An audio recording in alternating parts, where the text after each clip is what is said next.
Today, we're going to dive into a few harrowing moments from the 2004 tsunami. But we're not looking at it from a distance. We're going to be right there, inside the experience itself. We're going to walk through an extract from a memoir that just captures the terrifying, almost surreal transformation of a totally normal vacation morning into a desperate fight for survival. This is a story about what happens when the world you know just gets washed away in an instant. So our guide for this is Sonali Daraniagala's incredible memoir, Wave.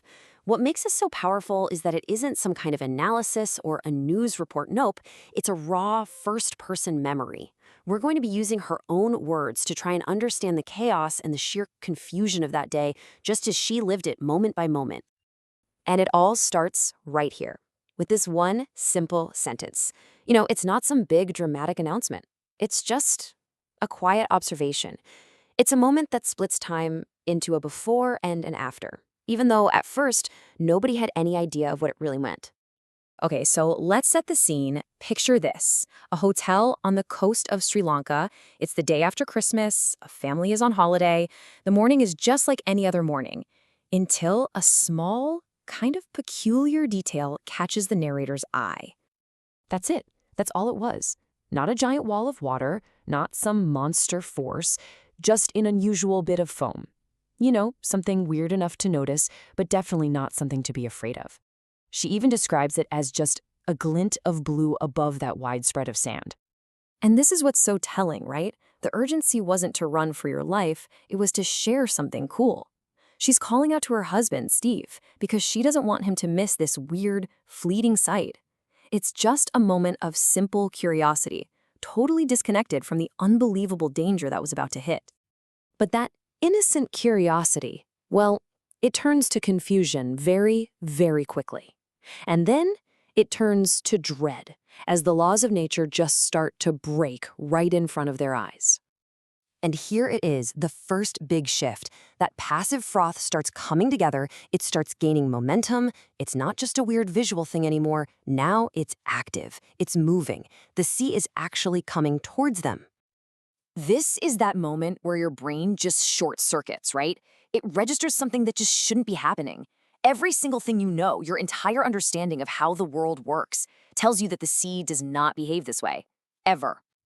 And then another terrifying detail hits: the color. It's all wrong. This isn't the blue or green of the ocean. It's this murky, debris-filled color of something that has churned up the earth itself. It's a visual sign that this is no ordinary wave.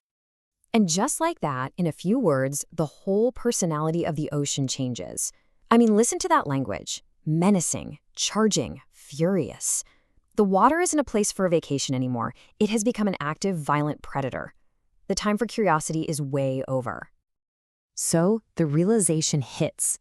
There is no more time to think, no more time to try and understand.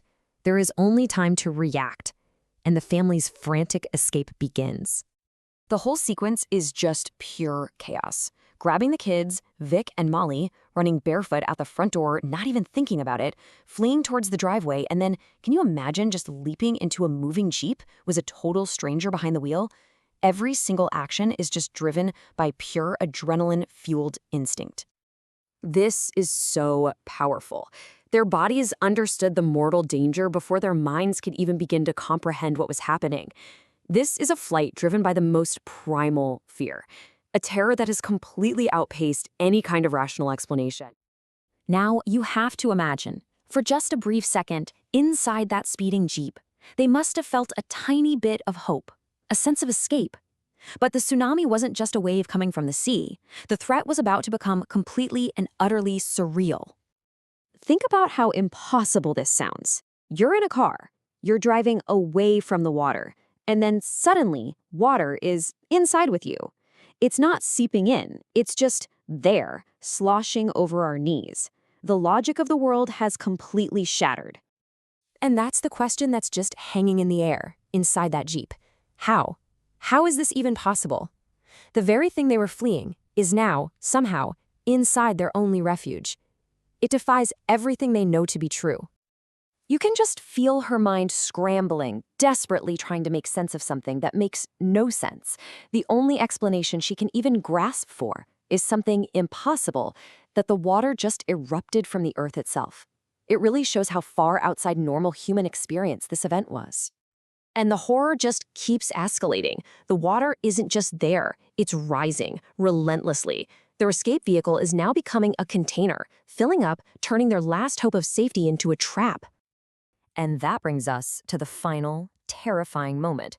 The point where everything that's solid, everything that's supposed to be safe, is completely and utterly flipped upside down. Right in the middle of this overwhelming chaos, her focus just zooms in on the most intimate detail possible, her husband's face.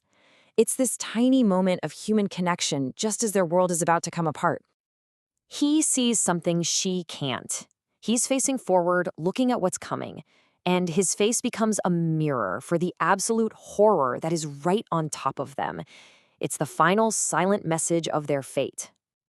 4 simple words, and they explain everything. The Jeep turned over. That's what he saw.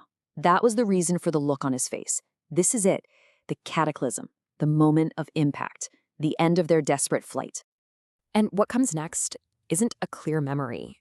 It's just a storm of sensory fragments. A body spinning, being dragged along, totally powerless.